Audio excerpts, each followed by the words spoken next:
Hi everyone, here's the Bookchemist once again. Today I'm reviewing The Keep by Jennifer Egan. One of my very favorite books and a novel that hopefully in the next few minutes I'll convince you to read.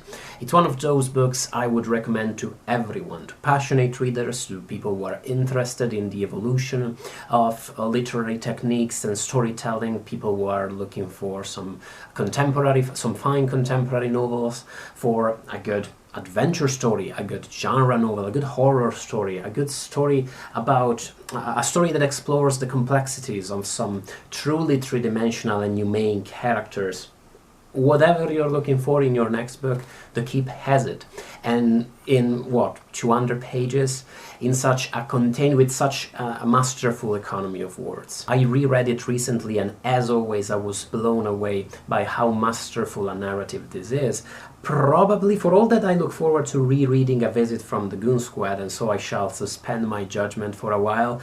So far I would say it's easily and Jennifer Egan's greatest novel, if you ask me. Possibly the most noticeable thing about The Keep is the complexity of its narrative structure. And I won't talk about it in too much detail because discovering this structure is something, it's one of the great pleasures of the novel, I believe. But I will say that it exploits a first-person narrator who clearly has some stakes in this story, clearly has an interest in the events that are being narrated. It exploits the reader's doubts about this first-person narrator. Who is this guy? Why is he telling this story? In a way that is truly stimulating and keeps you interested in the events you're reading and in the way these events are presented and described. Nin by Vladimir Nabokov, which I reviewed earlier this year, does the same. The first-person narrator there clearly knows Nin, clearly knows the protagonist, has some connection with him, but the nature of this connection is never really clear until the end. But I would say, if I'm allowed blasphemy against the great masters, I think The Keep does something that's even more interesting than the masterful way Nin uses its first-person narrator. The Keep also does something that it's truly difficult, which is to support a double narrative, a novel with two narrative strands that are evolved and that progress in parallel. You're basically reading two stories, alternating between a chapter and the next. Sometimes I believe you get a couple of chapters that in sequence that follow on one strand, and sometimes you focus on the other strand for a little longer, and this is very difficult to pull off. What happens to me, at least as a reader, very often when I'm facing a narrative of this sort, is that I get very interested in one of the sides, and for that reason don't really care too much about the other. An example of this would be Mark Danielewski's House of Leaves, which is quite messed up, quite crazy. It's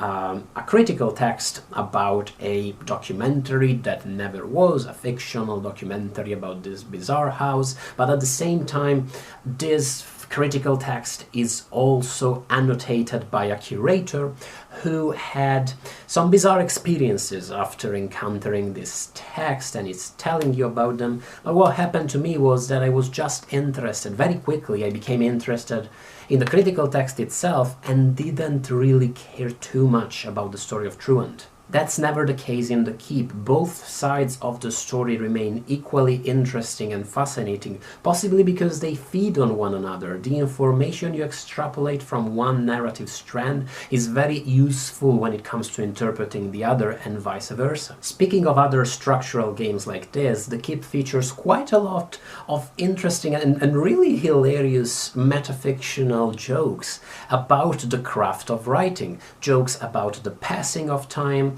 in fiction, about the likelihood that a character who is, I don't know, just come out of a coma might be having a very long conversation, and that this conversation might actually take, I don't know, half an hour or an hour, where on the page it looks like it just took 20 seconds, and on other narrative and fictional conventions that all readers and writers are confronted with, but that are somehow we only very rarely address. We as readers very often we are here for the illusion of immersive immersing ourselves into this fictional world and only very rarely take a step back and look at the mechanisms that allow us to immerse and to create this very illusion. Overall, for all that it's actually Egan's third book and came out after Look at Me, her second novel, which is an enormously accomplished and truly ambitious historical novel following a couple of really complex characters, and another wonderful novel.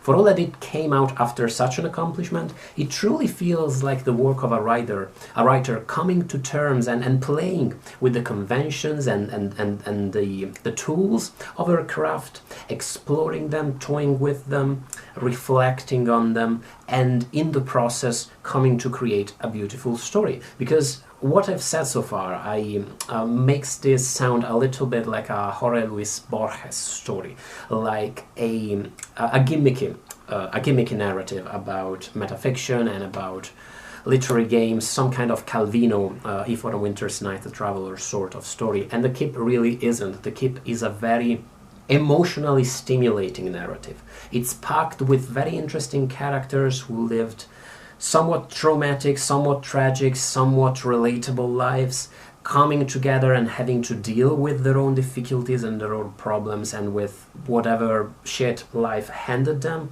in a somewhat unique setting, a place that stimulates the imagination of the characters and of the reader. The Keep's use of its supernatural elements, its use of the conventions of the horror and gothic genres is masterful. It's the way its mysteries are disclosed, the ambiguity that remains all over them.